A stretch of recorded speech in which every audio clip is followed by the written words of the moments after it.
উঠেই কিংবা প্রতিদিনের ব্যস্ততায় ইন্টারনেট ব্যবহার ছাড়া যেন দিনটাই শুরু হতে চায় না। কিন্তু হঠাৎ যদি বিশ্বজুড়ে ইন্টারনেট বন্ধ হয়ে সবাই বিচ্ছিন্ন হয়ে পড়ে, তখন কি হবে?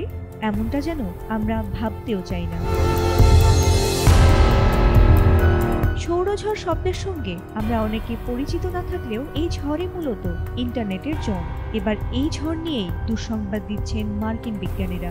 24 ঘন্টার মধ্যেই ভয়ঙ্কর সৌরঝড়ের সাক্ষী হতে চলেছে বিশ্ববাসী। এতে ইন্টারনেট ব্যবস্থা, মোবাইল নেটওয়ার্ক ও রেডিও সিগন্যালে বিপর্যয় নেমে আসবে বলে আশঙ্কা করা হচ্ছে। শক্তিশালী এই সৌরঝড়টি আগামী 24 ঘন্টার মধ্যেই পৃথিবীর চৌম্বক ক্ষেত্রে আঘাত হানতে চলেছে বলে সতর্ক করেছে যুক্তরাষ্ট্রের ন্যাশনাল ওশেনিক অ্যান্ড অ্যাটমসফেরিক অ্যাডমিনিস্ট্রেশনের স্পেস ওয়েদার প্রেডিকশন সেন্টার। সংস্থাটি জানিয়েছে, আসন্ন সৌরঝড়টি ঘন্টায় প্রায় 43 লক্ষ মাইল বেগে পৃথিবীর দিকে ধেয়ে আসছে। এর প্রভাবে G4 স্তরের ভয়ঙ্কর ভূচৌম্বকীয় ঝড়েরও সৃষ্টি হতে পারে বলে জানিয়েছেন তারা।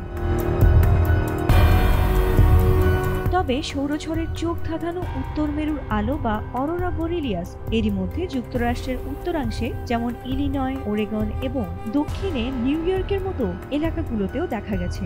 বিশেষজ্ঞদের মতে আজ রাতে আকাশ পরিষ্কার থাকলে এই অসাধারণ দৃশ্য প্রত্যক্ষ করা সম্ভব হতে পারে।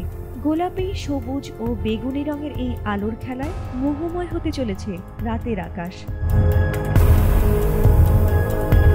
সৌরঝড়ের মতো এমন মহাজাগতিক কার্যকলাপ একদিকে যেমন আকাশ পর্যবেক্ষক ও গবেষকদের জন্য বিরল এক অভিজ্ঞতা, তেমনি সংশ্লিষ্ট প্রযুক্তিগত সংস্থাগুলোর জন্য একটি বড় চ্যালেঞ্জ। তবে সম্ভাব্য বিপর্যয় মোকাবিলায় সতর্কতা ও প্রস্তুতির উপর জোর দিতে আহ্বান জানিয়েছেন বিশেষজ্ঞরা।